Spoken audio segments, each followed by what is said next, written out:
പലപ്പോഴും അന്വേഷണത്തിന് ഇറങ്ങുന്ന ഇ.ഡി.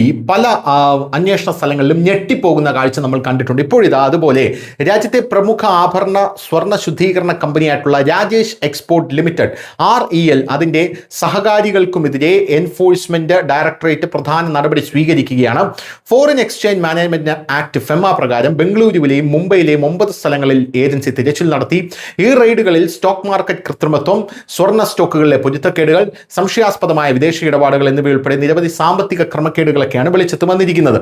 ഇ.ഡിയുടെ ഔദ്യോഗിക പ്രസ്താവന പ്രകാരം കമ്പനി ഉദ്യോഗസ്ഥരുടെ ശമ്പളത്തിൽ വളരെ അസാധാരണവും സംശയാസ്പദവുമായിട്ടുള്ള കാര്യങ്ങളാണ് കണ്ടെത്തിയിരിക്കുന്നത്.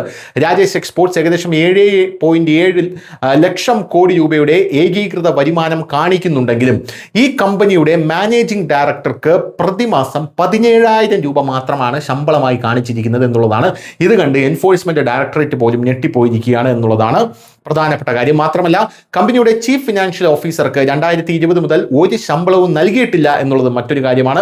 ഏജൻസിയുടെ അഭിപ്രായത്തിൽ അത്തരമൊരു ഘടന സാധാരണ ബിസിനസ് രീതികൾക്ക് തികച്ചും വിരുദ്ധമാണ്. കൂടാതെ കമ്പനിയുടെ യഥാർത്ഥ പ്രകടനത്തെക്കുറിച്ച് വലിയ ചോദ്യങ്ങൾ ഉയർന്നു വരുന്ന ഈ ഒരു സാഹചര്യത്തിൽ NRI ബിനാമി വഴി ഓഹരി വിപണിയിൽ കൃത്രിമത്വം കാണിച്ചും 600 കോടിയിലധികം രൂപ ഇന്ത്യയിൽ നിന്ന് പുറത്തേക്ക് കടത്തിയതായി അന്വേഷണ ഏജൻസി ആരോപിച്ചു. കൂടാതെ റെയ്ഡിനിടെ ഫാക്ടറി രജിസ്റ്ററും അവിടെ ഉണ്ടായിരുന്ന ഭൗതിക സ്റ്റോക്കും പരിശോധിച്ചപ്പോൾ യഥാർത്ഥത്തിൽ സ്വർണ്ണ സ്റ്റോക്കിൽ ഏകദേശം 40% വലിയ പൊരുത്തക്കേട് കണ്ടെത്തി.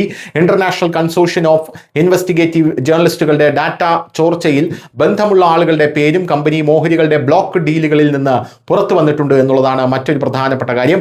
അന്വേഷണത്തിനിടെ ഇറക്കുമതി, കയറ്റുമതി, വിദേശ നിക്ഷേപം എന്നിവയുമായി ബന്ധപ്പെട്ട ആവശ്യമായ രേഖകൾ ഹാജരാക്കുന്നതിൽ രാജേഷ് എക്സ്പോർട്സ് പരാജയപ്പെട്ടു. പ്രത്യേകിച്ച് ആഫ്രിക്കൻ ഖനികളിൽ 1035 കോടി രൂപ നിക്ഷേപിച്ചതായി കമ്പനി അവകാശപ്പെട്ടിരുന്നു. എന്നാൽ അന്വേഷണത്തിൽ ഇതിനെ പിന്തുണയ്ക്കുന്ന യഥാർത്ഥ രേഖകളോ തെളിവുകളോ ഒന്നും കണ്ടെത്തിയില്ല. കൂടാതെ UAE മറ്റ് രാജ്യങ്ങളിലും സംശയാസ്പദമായ ക്ലയന്റുകളുമായി ഏകദേശം 3000 കോടി രൂപയുടെ വ്യാപാര സ്വീകാര്യതയുടെ അവ്യക്തമായ ക്രമീകരണങ്ങളും പുറത്തു വന്നിട്ടുണ്ട് എന്നുള്ളതാണ് കാര്യം. News desk news India Malayalam.